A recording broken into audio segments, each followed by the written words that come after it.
No pude resistirlo más y necesito los lentes para leer. Primera de Corintios 13, vamos a leer versos 4 al 7.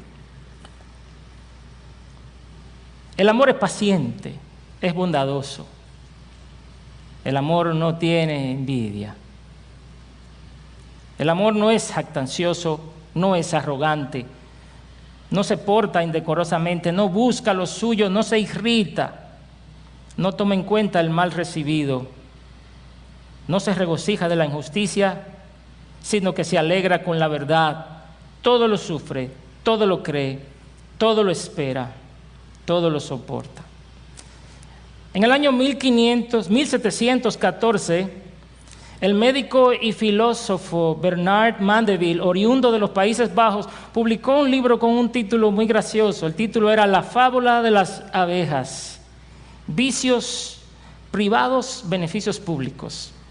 Y en este libro, que él escribió en forma de poema, él representó a la sociedad inglesa de sus días como una sociedad próspera.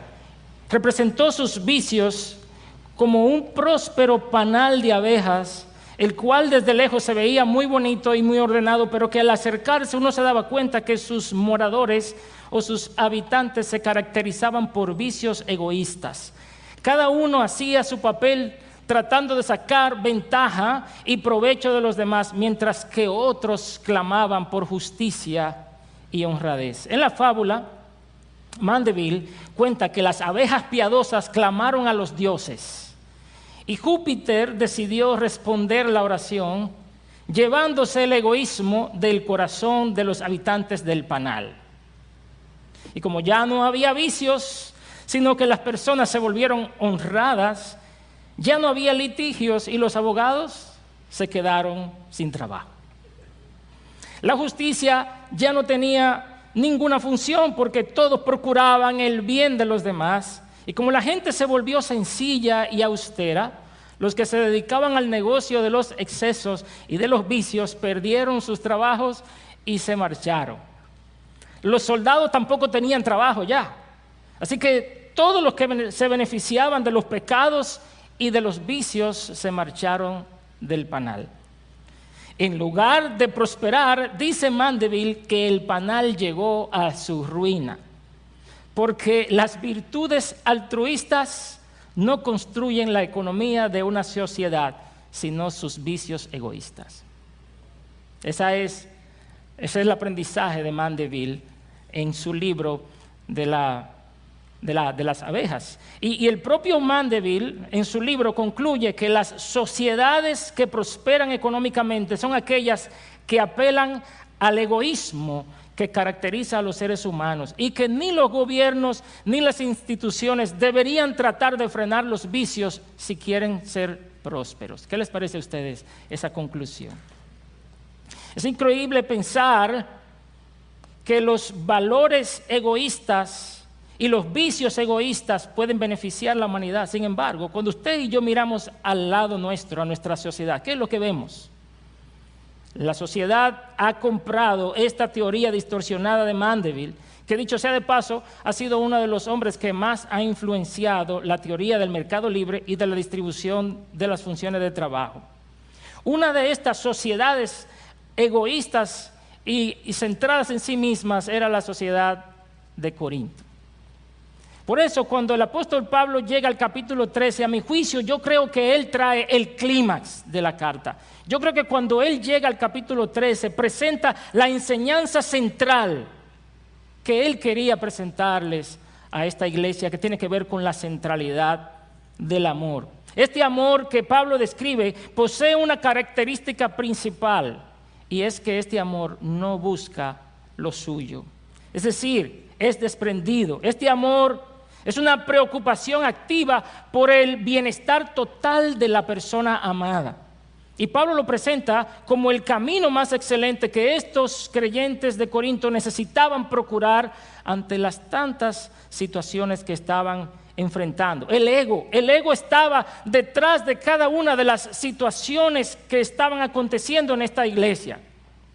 Y si usted, yo sé que ha leído esta carta, voy a hacer un breve y rápido panorama. Si usted comienza en el capítulo 1, se da cuenta que las contiendas que habían entre ellos tenían que ver con esa rivalidad y ese egoísmo que se pone de manifiesto cuando deseamos ser superiores a los demás. Capítulos 1, 2, 3, 4. Por otro lado, era una iglesia que se jactaba en su tolerancia con el pecado. Capítulo 5.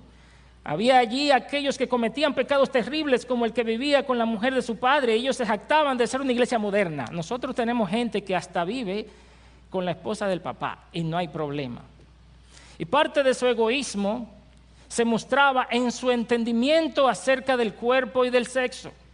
Quizás pueda que hubiera todavía entre ellos algunos que creían que el cuerpo era para la fornicación y para el placer sexual en el capítulo 6. Y la misma actitud egoísta, egocéntrica y pecaminosa lo manifestaban los esposos cuando se negaban el uno al otro. Capítulo 7. Su falta de amor y su egocentrismo salían a relucir en el ejercicio de su libertad cristiana. Algunos no aplicaban el amor, sino que hacían lo que querían hacer sin importar cuánto le hicieran a los demás. No le importaba lo que los demás pensaran, preferían agradarse a sí mismos. Si usted lo ve, eso del capítulo 8 al 10.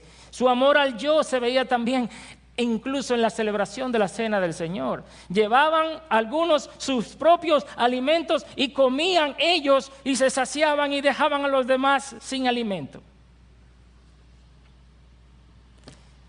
Y aún en cosas tan espirituales como los dones, mostraban su egocentrismo. Los dones eran para ellos razón de división y de contienda, pues algunos se sentían superiores a otros por los dones espirituales que habían recibido. ¿Qué les parece? Por eso, al llegar al capítulo 13, Pablo les hace ver que los dones espirituales, buenos y útiles como son, no pueden remediar el problema del egoísmo del corazón de ellos. Su carencia del verdadero amor bíblico era la razón principal por la que todas estas situaciones estaban dándose entre ellos. Y Pablo utiliza una técnica muy didáctica donde les describe a ellos lo que es y lo que no es el amor verdadero. Y yo creo que cada descripción del amor que está ahí en 1 Corintios 13 es suficiente para un sermón, por lo cual yo he querido concentrarme en un solo aspecto que considero que es cardinal de la naturaleza del amor. Y está en el versículo 5, el amor no busca lo suyo. Y este es el tema del sermón de esta noche. El amor no busca lo suyo. Algunas versiones modernas, si usted tiene una versión moderna, puede ser que diga el amor no es egoísta. Y la razón por la que escogí hablar de este tema es en primer lugar por mí mismo. Por mí mismo. Conozco un poco mi naturaleza y mi naturaleza es egoísta. Y es una de las cosas que como creyente lucho constantemente. Pero también estoy hablando de este tema por usted, porque trato con personas continuamente en mi ministerio pastoral y veo cuán necesitados estamos sobre este tema del amor verdadero. Veo que una de las principales causas de los problemas entre las personas es el egocentrismo. Sin embargo, lo extraño para mí cuando quise ir a estudiar este tema en las Escrituras, y usted sabe que uno comienza quizás con una concordancia, vamos a ver dónde está la palabra egoísmo, y usted busca, y veo que en las versiones tradicionales en el castellano no aparece la palabra egoísmo, por lo menos no aparece en la Reina Valera, y creo que en la Biblia de las Américas aparece una sola vez en el Nuevo Testamento. Es decir, la palabra egoísmo que nosotros usamos en el castellano no tiene una equivalencia exacta en el griego o en el hebreo bíblico. Yo me preguntaba por qué. También la busqué en inglés, es la palabra selfishness, y tampoco la encontré. ¿Y cómo puede ser, me preguntaba yo, que la palabra egoísmo, como nosotros la usamos, siendo que es un problema tan real, yo no pueda encontrar esa palabra en la Biblia que describa lo que es el egoísmo? Entonces me puse a investigar y hay algunas versiones modernas que incluyen un versículo aquí, otro versículo allá con la palabra egoísmo, pero son traducciones de la palabra contienda, de la palabra rivalidad e incluso de la palabra avaricia. Así que me puse a investigar esa palabra egoísmo en el castellano y me di cuenta que los escritos más antiguos que contienen esa palabra datan del siglo XVIII. Es decir, que la palabra es reciente. Y en inglés, los escritos más antiguos que tienen la palabra selfishness son del siglo XVII, lo cual quiere decir que cuando se tradujeron las primeras versiones al castellano, pues la palabra no existía.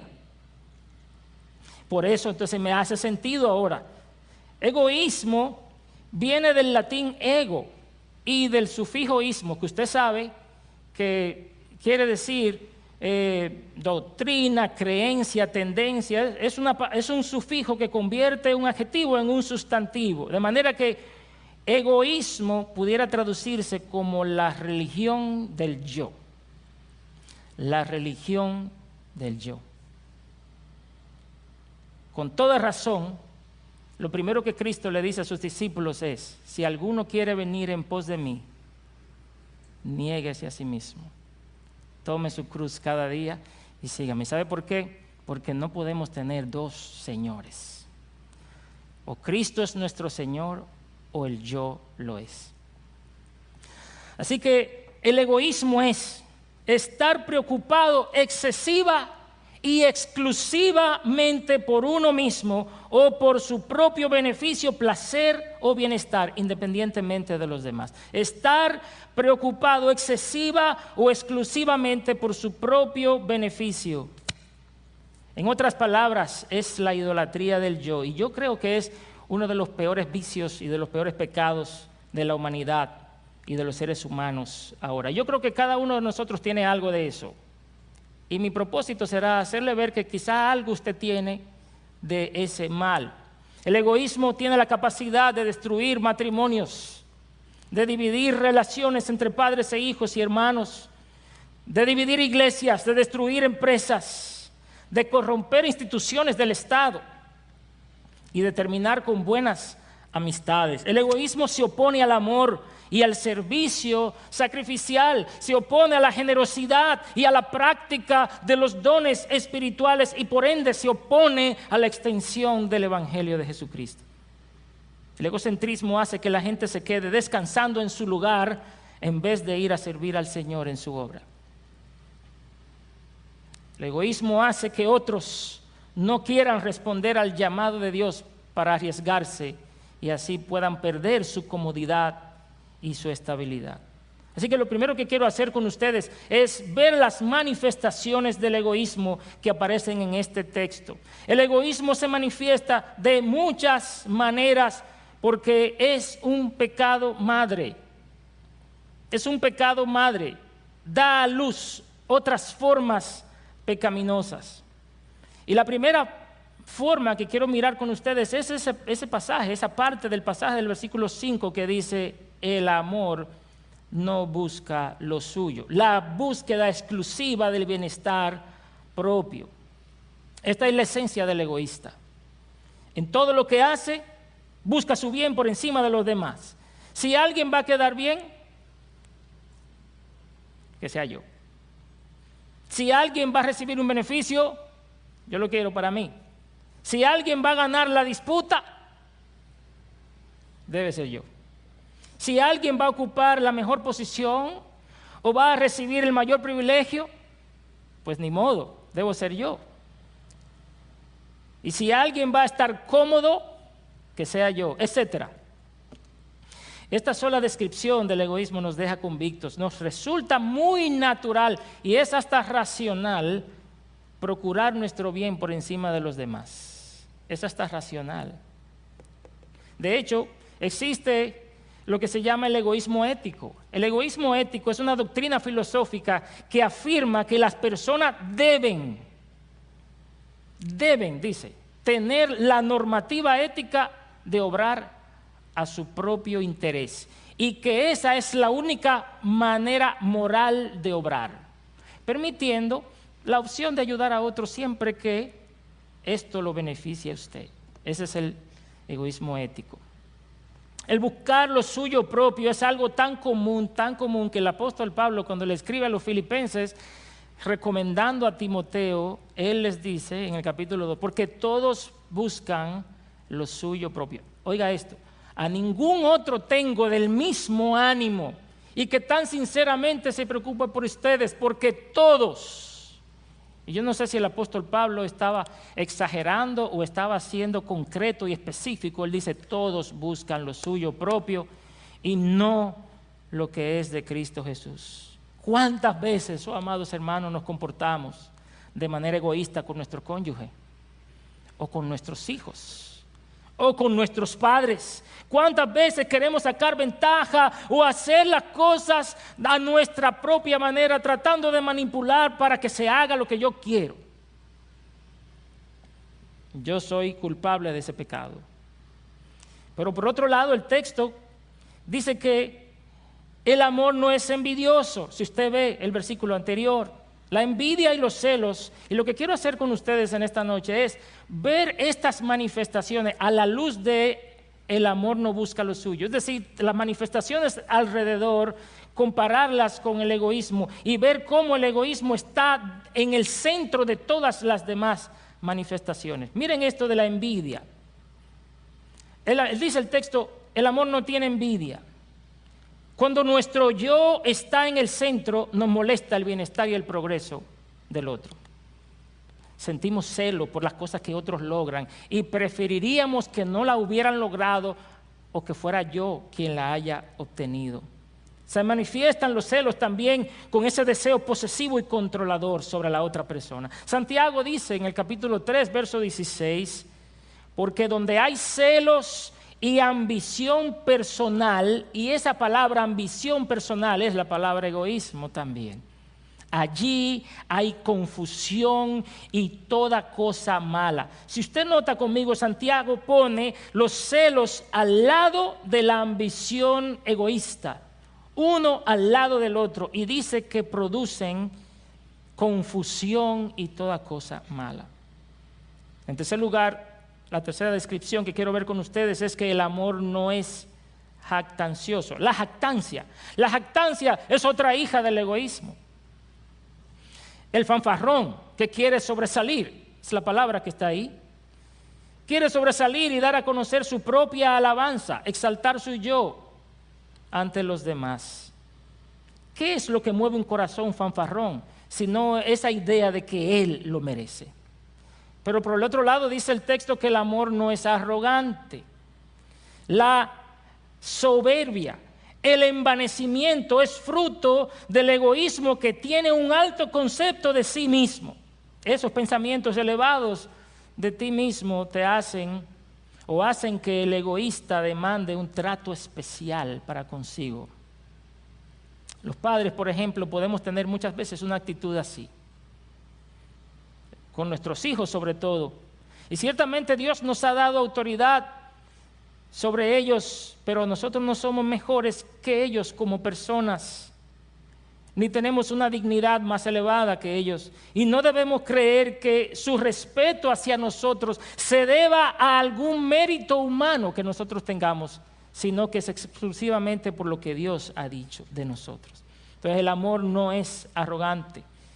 Otra manera en que se manifiesta el egoísmo es ese portarse indecorosamente que dice el texto. El amor no se porta indecorosamente. La rudeza, la grosería son muestras de un corazón que está centrado en sí mismo y que no tiene cuidado de las demás personas, de cómo se expresa y cómo hace sentir al otro.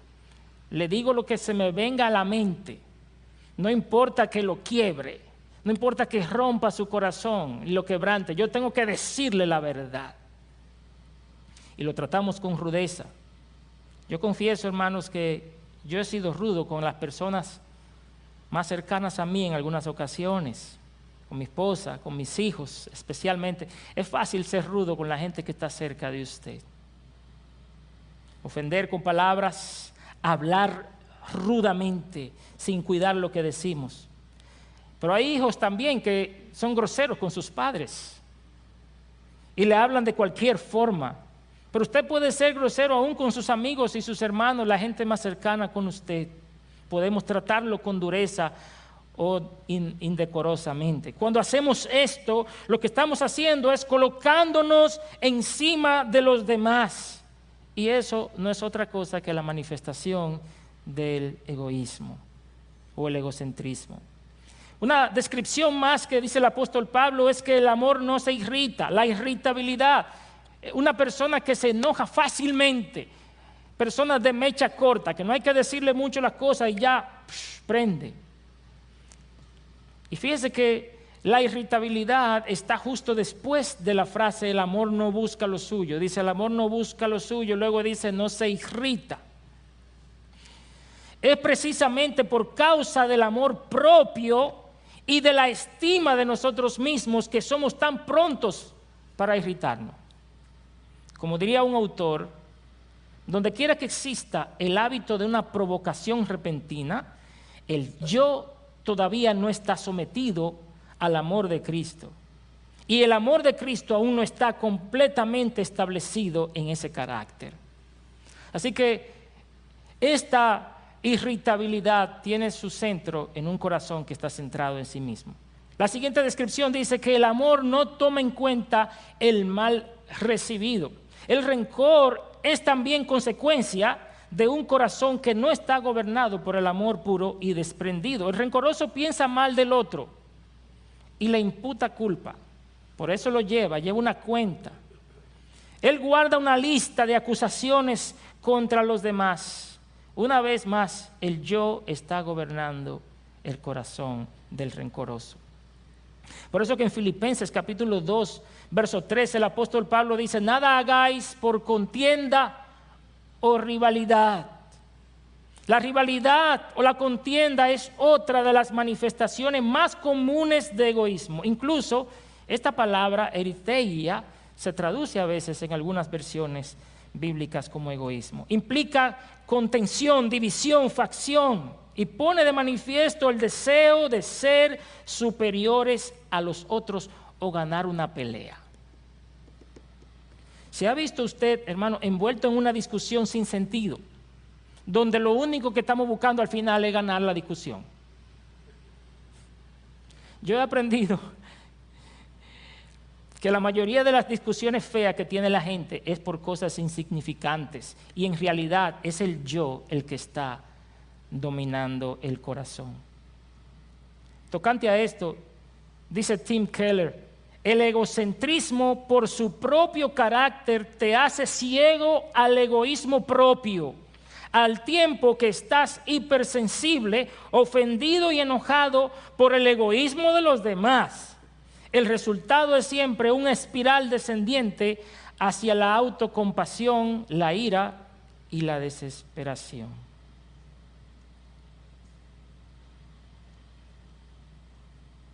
Así es. Hoy como nunca antes, hermanos amados, hoy como nunca antes estamos viviendo una época caracterizada por el egoísmo. Y esto fue lo que profetizó el apóstol Pablo también en 2 de Timoteo capítulo 3, verso 1. Y quiero que usted pueda abrir su Biblia ahí sin moverse necesariamente de 1 de Corintios. Abra su Biblia ahí en 2 de Timoteo capítulo 3, versos 1 al 5.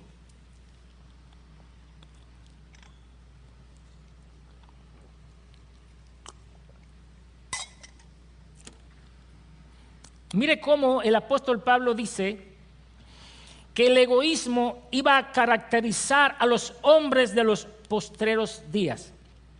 Mire conmigo, también debes saber esto, que en los postreros días vendrán tiempos peligrosos porque habrá hombres, subraye esto, amadores de sí mismos. Es la palabra filautos. Viene de filo y auto.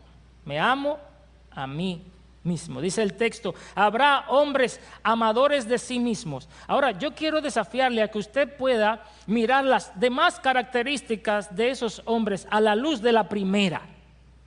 Y se va a dar cuenta que en la esencia del corazón de estos hombres está el yo entronado. Mírelo conmigo.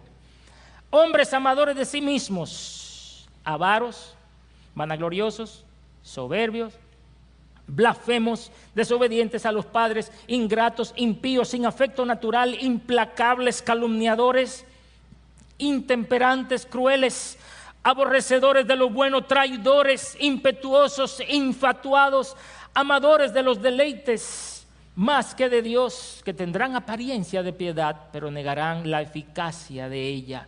A estos evita. Ellos se aman a sí mismos por encima de todos los demás. Y cuando se es así, cualquier cosa se puede esperar de una persona así.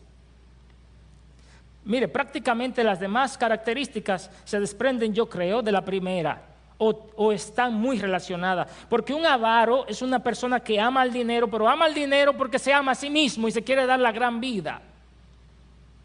El vanaglorioso es el mismo fanfarrón, es el altivo. El soberbio es el orgulloso, persona que está por encima de los demás. El blasfemo se levanta incluso contra el mismo Dios. Los desobedientes a los padres son capaces de rebelarse contra los mismos que lo trajeron al mundo y que lo criaron. Hay que tener un corazón bien centrado en sí mismo para hacer esto. Los ingratos no agradecen porque para ellos todo el mundo tiene que servirle. Ni siquiera dan las gracias, no se molestan en dar las gracias o manifestar un gesto de gratitud porque entienden que las demás personas tienen un deber hacia él o hacia ella. Impíos, irreverentes, sin afecto natural, están tan llenos de sí mismos que no dan preferencia ni siquiera a aquellos que naturalmente deberían amar. Deberían amar al papá, deberían amar a la mamá, deberían amar a los hijos, deberían amar a la esposa, pero están tan centrados en el amor propio que ellos se aman más a sí mismos que a todas esas personas a quienes naturalmente deberían amar. Implacable, son gente cuya reacción no se puede aplacar o calmar. Calumniadores, acusan constantemente a los demás y los culpan sin razón. Intemperantes, son desenfrenados y libertinos. Crueles, insensibles, sin compasión ni misericordia por los demás, excepto por sí mismos. Aborrecedores de lo bueno, no aman las cosas buenas, sino que prefieren lo malo. Son traidores, impetuosos, infatuados, amadores de los deleites más que de Dios. Esa es la característica de estas personas de los últimos tiempos, lo que estamos diciendo. Los últimos días están caracterizados por personas centradas en sí mismas. Y cuando miramos cada una de estas características, nos damos cuenta que parten de la adoración al yo. El mundo en el que vivimos valora el egoísmo, hermanos amados, como un motor que impulsa el mercado y la prosperidad de una nación. Así como lo decía Bernard Mandeville, en el mundo de hoy se aupa a los individuos arrogantes y libertinos, porque esos son los que se gastan cualquier cantidad de dinero complaciendo sus propios gustos y excentricidades, y esos son los que generan movimiento de dinero. A este punto yo espero haberlos convencido de que tanto usted como yo en alguna medida tenemos vestigios de este pecado. Ahora bien, vamos a mirar el contraste que el apóstol Pablo nos presenta describiendo el amor bíblico, que es todo lo opuesto a ese egocentrismo. El amor, dice, el amor no busca lo suyo, el amor no es egoísta. ¿Cómo es este amor bíblico? Esta virtud espiritual que busca activamente el bien del otro. Mientras que el egoísta idolatra el yo, el amor bíblico adora a Cristo y está centrado en dar la gloria a Dios. Es un corazón que está bajo el control del Señor. El que tiene este amor no se preocupa solamente por el bienestar propio, sino que él mira por el bien del otro de igual manera. Cristo dijo: amarás a tu prójimo como a ti mismo. Y aquí quiero usar una cita que me mandó uno de los pastores de aquí de la iglesia, el hermano Salvador. Dice la cita: el mandamiento no es te amarás a ti mismo como amas a tu prójimo, sino a tu prójimo como a ti mismo. Hay una prioridad, pero una prioridad entre iguales. El Talmud dice: aquel que dice lo mío es mío y lo tuyo es tuyo es un hombre justo. Aquel que dice lo mío es mío y lo tuyo es mío es un hombre malvado. Pero el que dice lo tuyo es tuyo y lo mío es tuyo es un hombre bueno. El amor no busca lo suyo. Si no tienes amor, entonces la campana de la iglesia es tan cristiana como tú. Es una cita de John Duncan. De manera, amados hermanos, que un trabajador que tiene el amor de Cristo en su vida va a trabajar no solo para beneficiarse de su empleador, sino para buscar el bien de él. En lugar de trabajar lo menos que se pueda y perder el mayor tiempo posible, él se va a empeñar en hacerle bien a su empleador y en producir la mayor cantidad de ganancias dentro del tiempo de trabajo, como si estuviera sirviendo al mismo Cristo. Un empleador o un jefe que tiene este amor de Cristo en su vida va a procurar también el bienestar de sus empleados y no solo el suyo, tratando de ser lo más justo y considerado posible, esforzándose por no ser un explotador, sino tratando de valorar a las personas como a Cristo mismo. Y el negociante que tiene este amor de Cristo en su vida, procurará no solo percibir beneficios, sino también beneficiar a aquellos que son sus clientes. El profesional cristiano que tiene este amor, así como el técnico que vende su servicio, ya sea un médico, ya sea un abogado, un ingeniero, un mecánico, un ebanista, un plomero. Yo espero que no haya uno aquí de eso. Yo no sé si a usted le ha pasado, un paréntesis, que usted llama a un ebanista y él va el primer día y después para devolverle la cosa se toma todo el tiempo del mundo y le dice, yo te lo llevo la semana que viene, yo te lo llevo la semana que viene. Pero si es un ebanista cristiano, un electricista cristiano, un mecánico automotriz cristiano, por causa del amor de Cristo que gobierna su vida, él buscará hacerlo de la mejor manera para beneficiar a su prójimo con su trabajo, tratando de proveer la mejor solución posible, así no se vuelva a dañar nunca y no lo llamen. Qué cosa, hermanos, que algunos profesionales cristianos o algunos técnicos cristianos dicen, no se le puede solucionar el problema porque después el negocio se daña, no vuelven a llamar a uno. Eso no es amor. Este modelo económico fue lo que Mandeville no entendió como algo posible, porque en verdad solo es posible en los corazones donde el amor de Cristo gobierna. Pablo lo declara con otras palabras en Filipenses capítulo 2, verso 4, dice, no mirando cada uno por lo suyo propio, sino cada cual también por lo de los otros. Mira, hermano, ocuparse del bienestar personal no es necesariamente egoísmo, sino buscar su propio bienestar a expensas del otro o por encima del otro. Eso es el problema. Y cuando el texto en 1 Corintios 13, versículo 5 dice, el amor no busca lo suyo, lo que significa es que el amor no antepone su bienestar al bienestar de la otra persona. Y no solo eso, sino que tampoco se conforma de gozar del bienestar, sino que él busca proporcionar bienestar al otro. Ese es el verdadero amor. Y la persona que ama encuentra deleite en que el otro también esté bien. Ahora bien, ¿qué sucedería cuando usted está en una situación donde uno de los dos va a ganar y otro va a perder? El amor verdadero escoge perder, porque pone al otro primero. Y Pablo da cuenta de eso también en la propia carta de 1 Corintios, cuando él habla de lleva tú el oprobio. ¿Por qué no llevas tú el oprobio? Así que el amor verdadero dará siempre la prioridad al bienestar del otro. Eso es lo que dice el apóstol cuando dice, antes bien con humildad, estimando cada uno de los demás como superiores a él mismo. Y esto fue precisamente lo que caracterizó el amor de Cristo. Filipenses 2, de 5 al 8. ¿No fue eso exactamente lo que hizo nuestro Salvador? La gran paradoja del amor es que mientras buscamos primeramente el bienestar del otro, nosotros alcanzamos el gozo y la felicidad verdaderos. Esa es la gran paradoja del amor. No sé si los que están casados están de acuerdo conmigo. Cuando usted busca el bienestar del otro primero, al final usted termina muy feliz. Puedo decir que en el matrimonio de nosotros, los primeros años, cada quien estaba buscando su propio bienestar. Y no llegábamos a ningún sitio porque yo buscaba el mío y ella buscaba el de ella. Y entonces chocábamos los dos porque nadie quería darse al otro.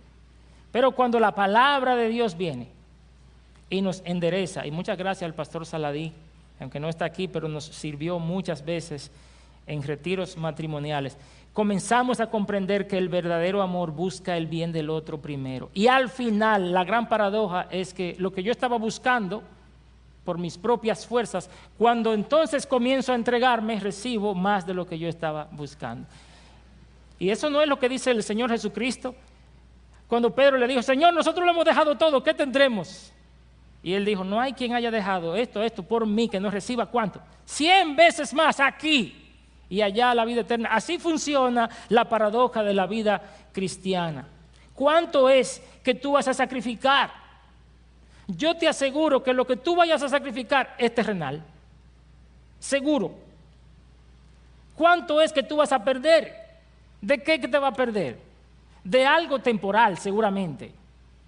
Por eso nosotros tenemos que valorar estas cosas acerca de la práctica del amor. Cuando tú te vas a rendir tú para darle la oportunidad al otro, para que el otro reciba el beneficio, te vas a dar cuenta que lo que estás sacrificando es terrenal.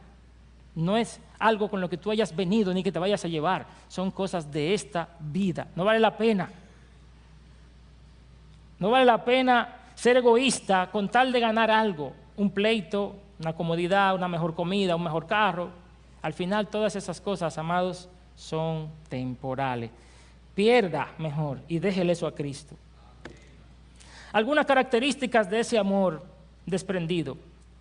El amor bíblico es paciente, dice el texto. Por cuanto no está dominado por su ego, él está dispuesto a sufrir por el bienestar del otro. El amor bíblico es benigno, es amable. Está enfocado en hacerle bien al otro. Practica el servicio y está dispuesto a ser útil y ayudar a los demás. El amor bíblico se goza en el bienestar del otro, dice el texto. Se alegra de ver la prosperidad de la persona que ama. El amor bíblico está dispuesto a soportar el mal en su contra y lo cubre con discreción y con perdón. Por eso dice el texto, todo lo soporta. Primera de Pedro, capítulo 4, versículo 8, dice que el amor cubrirá multitud de faltas. El amor bíblico todo lo cree, piensa lo mejor de todas las personas y espera lo mejor. No anda con sospecha y cinismo, sino que hace la mejor construcción de las cosas. Y si usted me ha seguido hasta aquí, quizás usted esté pensando ahora, bueno, eso se oye bien, y se oye muy bonito para ser verdad, ese tipo de amor. Nosotros nos podemos identificar fácilmente con el egoísmo, pero de este tipo de amor nos parece algo inalcanzable. La mente natural no puede comprender que alguien actúe con un amor tan desprendido. Por eso es que Bernard Mandeville decía que las personas que promueven actitudes altruistas lo hacen por hipocresía, decía él. Y eso lo hacen porque buscan sentirse superiores a los demás mortales egoístas, decía. O sea que aún hacer el bien para él era imposible para el ser humano. Y dentro de los psicólogos hay una teoría que se llama el egoísmo psicológico. El egoísmo psicológico dice que la conducta humana está impulsada por motivaciones autointeresadas y niega totalmente la existencia de conductas verdaderamente altruistas. Pero lo que es imposible para el hombre es posible para nuestro Dios por medio del Evangelio de Jesucristo y de la gracia que Él ha derramado sobre nosotros. La palabra de Dios dice que el amor de Cristo ha sido derramado en nuestros corazones por medio del Espíritu que nos fue dado. Así que lo que es imposible verdaderamente para aquel que está sin Jesucristo, para los creyentes, es la norma. Esta es su nueva normalidad, hermano. Este tipo de amor es lo que tú y yo estamos llamados a mostrar. Ahora, necesitamos un remedio contra el egoísmo. Tenemos por un lado esta actitud egoísta con la que luchamos y por otro lado tenemos la descripción de ese amor bíblico. Y en medio de eso está el Evangelio de Jesucristo y su gracia. ¿Qué hacemos con el egoísmo y sus manifestaciones? La palabra de Dios dice que todas estas manifestaciones del egoísmo son obras de la carne. Si usted vaya a Gálatas capítulo 5, verso 19, y cuando usted lee la lista de las obras de la carne, se da cuenta que allí está pleito, enemistad, celos, iras, contiendas, disensiones, envidias. Todas esas son obras de la carne, y es solo por la acción del Espíritu Santo en nosotros que estos vicios pueden ser mortificados.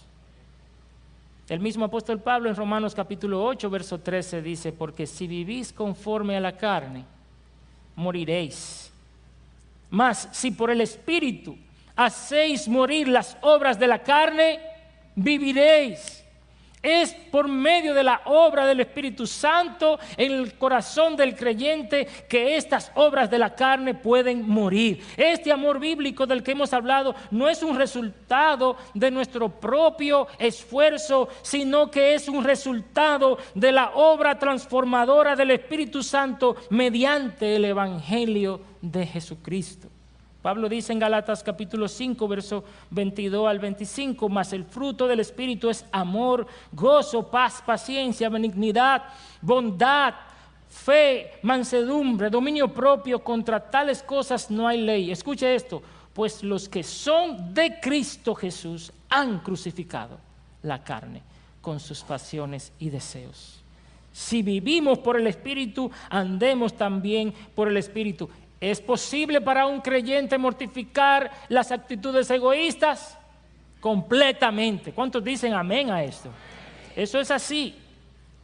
Por la obra de Jesucristo, porque por cuanto somos crucificados con Él, allí en la cruz de Cristo también fueron crucificados nuestras pasiones y deseos. Y ahora estamos llamados a vivir en el Espíritu. Necesitamos procurar, amados hermanos, la llenura del Espíritu Santo cada día en nuestra vida. Es la única manera de sacar fuera el egoísmo. El apóstol Pablo, hablando de esto en Efesios capítulo 5, versículos 18 al 21, dice: no os embriaguéis con vino, en lo cual hay disolución, sino sed llenos del Espíritu Santo, hablando entre vosotros con salmos, himnos y cánticos espirituales, cantando y alabando con vuestro corazón al Señor, dando siempre gracias por todo en el nombre de nuestro Señor Jesucristo. No podemos servir a dos señores. Y el egoísmo hace del yo un Dios. Es la religión del yo. Y nos aleja del Dios verdadero. Es probable que tu egoísmo te tenga alejado de tu cónyuge o de tus hijos. Quizás tu egoísmo ha afectado tus relaciones con aquellos que más deberías amar. ¿Por qué? Porque en tu corazón el único importante eres tú y la gente se da cuenta. Quizás tu egocentrismo ha destruido relaciones importantes en tu vida o ha alejado a las personas que se han querido acercar a ti porque ven que en tu vida no hay espacio más que para ti. Quizás tu egoísmo está afectando tus relaciones de trabajo o tu propio negocio, porque no puedes pensar en hacerle bien al otro, sino solo en sacarle ventaja. A lo mejor tu egocentrismo te ha alejado del servicio o del ministerio porque procuras tu comodidad y no estás dispuesto a sacrificar tu tiempo, tus recursos e invertirte en la vida del reino de los cielos. No. A veces te llaman: no, hermano, ¿cuánto hay que durar? 2 horas, no, son demasiado para mí. Finalmente, quizás tu egoísmo te ha alejado de Dios, porque no quieres entregarle a Jesucristo el control de tu alma, sino que quieres vivir según tus propios criterios. Sea cual sea tu situación, reconoce que el egoísmo es un ídolo que te esclaviza y te encadena. Clama a Cristo Jesús, quien por su sangre nos ha hecho libres, y de una vez por todas renuncia a la idolatría del yo.